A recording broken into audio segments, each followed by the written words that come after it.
It's like, I've got arm muscles for days. You just can't see it because of these little bits. Every time I walk in, people make really weird assumptions about my arm. Because it's just the shield. It's just the shield. I promise. It's just the right forearm, too. That's the weird part. It's just a shield arm. I also play racquetball, so that doesn't help. What were we talking about Welcome to Crit Couch. Are we really? All right, yeah. It's just a shield arm. Yeah, he's Michael, I'm Skyler. Yeah, Zelda, yeah. Here we go. So we were talking about the loop, which we kind of completed because we got the. So we got enough rupees. For now, we're gonna go grab another secret. So I say it is a secret. I mean, it's kind of to some of our other earlier discussion. It's a known secret. Well, I mean, it was one of those things where it's like, the blue ring exists because of the manual, because of whatever. Think part of his little, like, it's a secret to everyone thing was maybe, like, inspired by Tolkien in some way? Like, I do not think secret, so. keep it safe? No. I mean, like, Miyamoto has literally talked about that. Oh. Like, that, like what the story that I told about that was based on an interview with Miyamoto. You also have to consider, like, I don't know what the Japanese, like, Lord of the Rings, like, when it was translated, if it was translated, whatever. Meet the old man at the grave. That's foreboding. Thank you, old crone. Stab her. Yeah, so this is another, like, I walked down here just because we hadn't gone to the screen She has a little before. pendant. That's a stab-proof pendant. Ah, okay. Yeah. Even though, You like, didn't my know sword that, is Michael? literally Jeez. in her eye.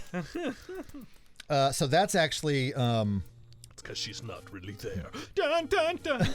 this whole thing is just the Sixth Sense. Wait. Oh, yeah, that's right. You can get 255. I thought, Yeah. For some reason, I was like, 250 is the max, and then you got 251. No, 250 is just what we need. So, God, it's weird to think, like, there's like 70 gigs of storage on my phone. okay, this is What? really interesting, and I'm not sure what. Look at the water dots. Oh, they're like, yeah, How different colors. it's almost like they tried to make it look like this is shallow and that's deep. I don't know what or why that breaks is. up the space I mean, a as little. far as I know, there's nothing that exists on that screen. This is just a random ass merchant. Can you buy a second shield? No. Dual-wield shields? We will talk about the shields, though, in this next dungeon, because I mentioned something about the weird little, like, skull bubbles that stop you from... the skullbles, if you will. Yes. The scubbles that stop you from swinging your sword. The combo that makes them particularly ugly, well, at least for this playthrough, shows up in the next dungeon. So we're killing those guys because... we just want to make sure there's some space in case... Here I come to fuck you up. Yeah, it sure is, buddy. This actually is the cheapest place to buy that. The Can bait. you, if you like walk out of here and walk back in, you can buy more things? Yeah. Okay. So this is kind of funny because you buy the ring, but it doesn't actually do the update until you leave. So you see now my... You got a different outfit. yeah. And White.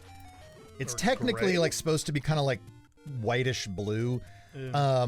Now we're going to go see the thing that like I have talked about in multiple examples of palette swapping.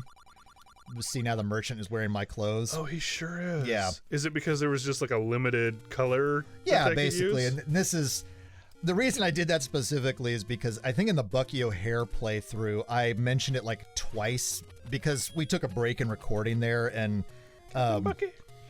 I just used the example again because you saw the color swap. I'm sure it'll come up in other games because we forget we say things from time to time. But Speak for yourself. Anyways, Breath of the Wild, did you know that you could get like a little... the amiibos? Yeah, the amiibos. Yeah. Oh, Okay. I can't wait to see the Bucky O'Hare episodes. Okay, so here we are at level 4. New dungeon.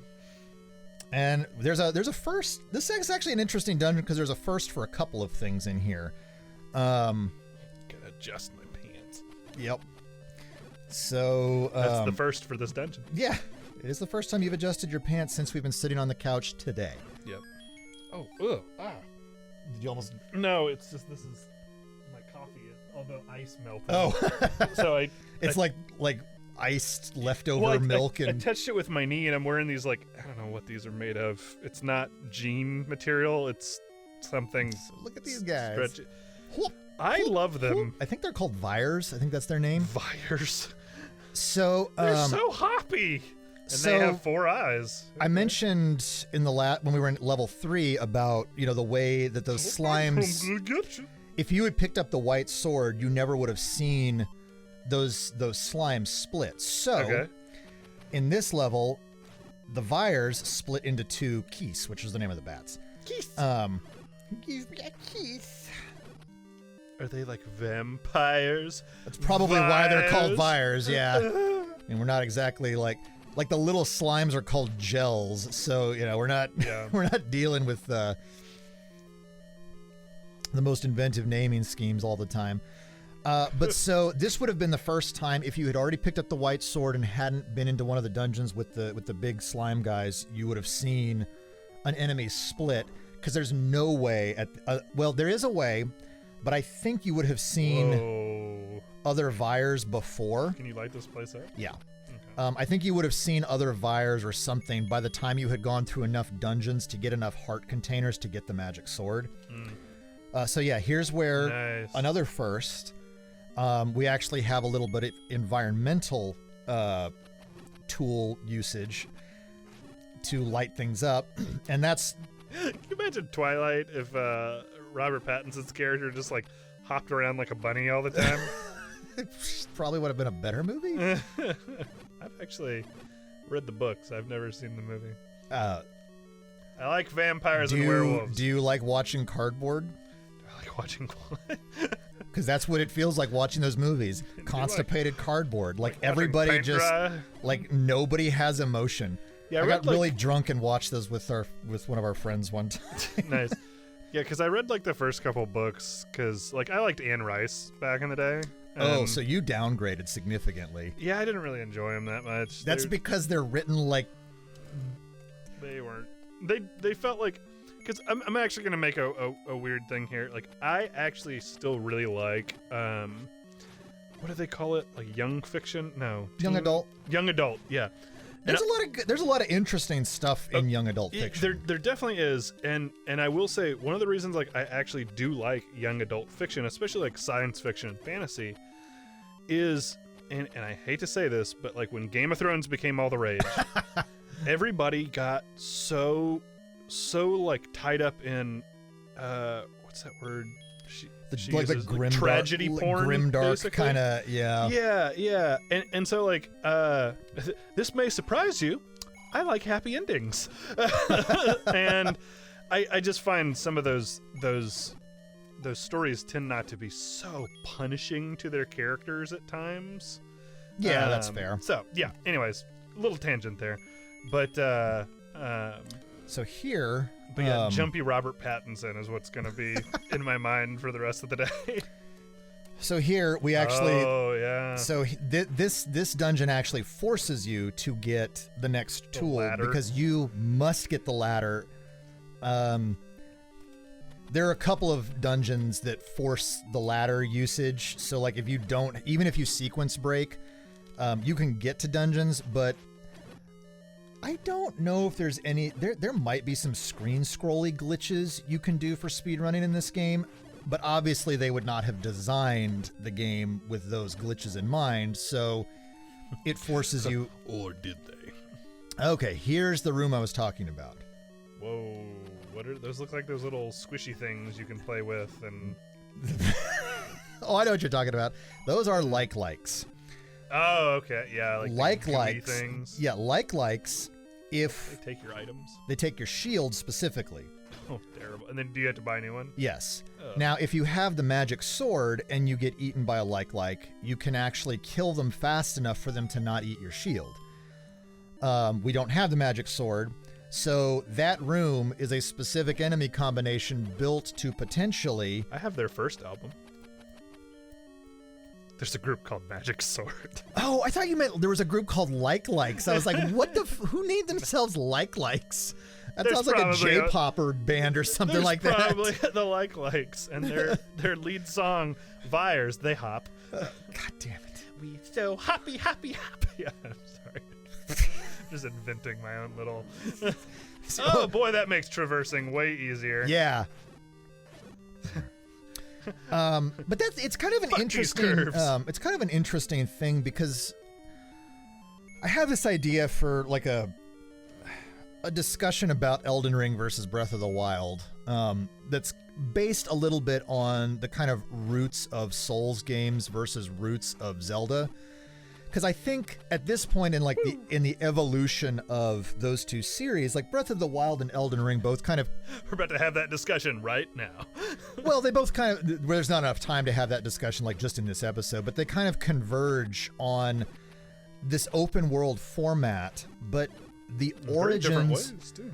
In different ways, yeah, and that's kind of where I was headed, was it's like the convergence is very much based on... Oh, shit. Oh, it's another manhandler. Yep. We don't technically have to kill this one. All right, I'll see you later. Bye. Yep, it's okay. See ya. But this room is actually hilarious because...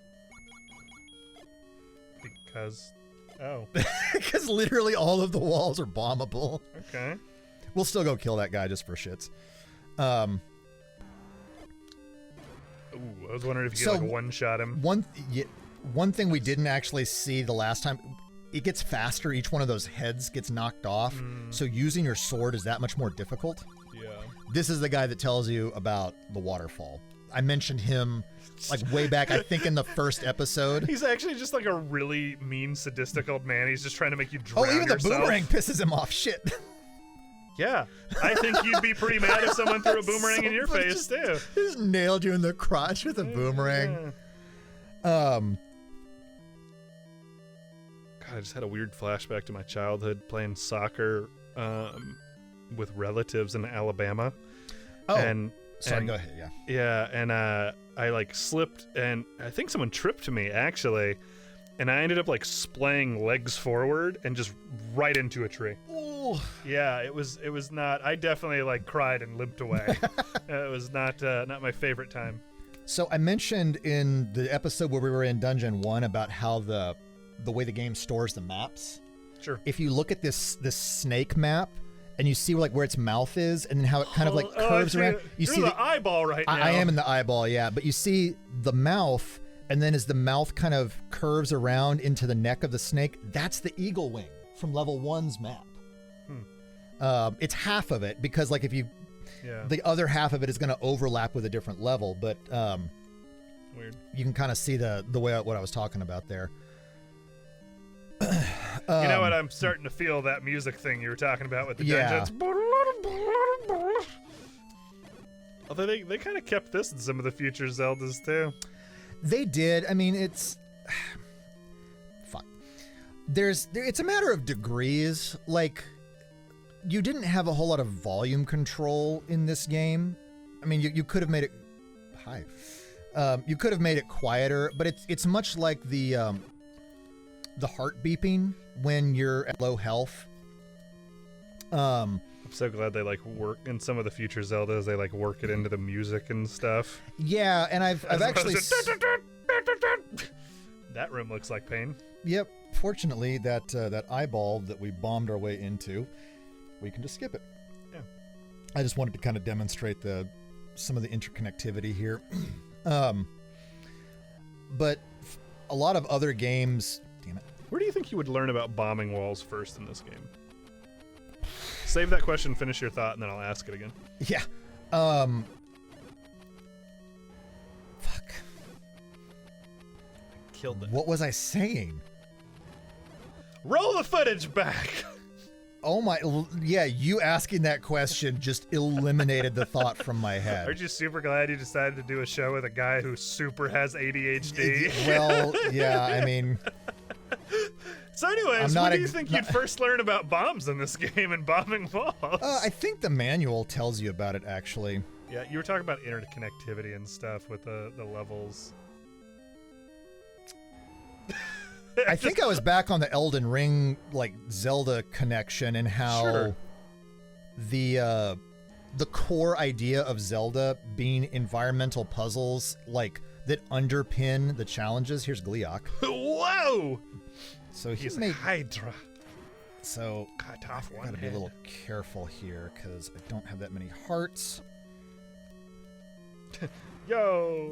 Oh, you have And to hit his body. No, you have to hit the heads Oh. as they kind of like. Undulate. Oh, right. So there was a couple things so yeah, once you kill him, the head pops up. So that sucks. the music and the heart, like I've seen some. You know what? Fuck you. I've seen some modern Zelda games where the heart beeps like a little bit initially, Yeah. and then it fades off because it's like, okay, and then if you get hit again, it'll beep a little more at you. So I like that. Okay, that seals off that idea. The bomb thing, I think the manual tells you. We could, in between episodes, we can dig out the manual. I think it's in one of these drawers and look at what the description says. Those? There's a lot of things in those drawers. Okay. But 64 games right there. yeah, but we did just finish level 4, and we are at time for this episode. So next time on Crit Couch, we might have some manual Yeah. information for you. I don't know. And in the words of Green Cyclops. Okay. Are you hungry, buddy? Are you hungry? Feed him a bomb. It'd be really funny if it just exploded and crumbled. That tastes good. Feed Bye. yourself, dude.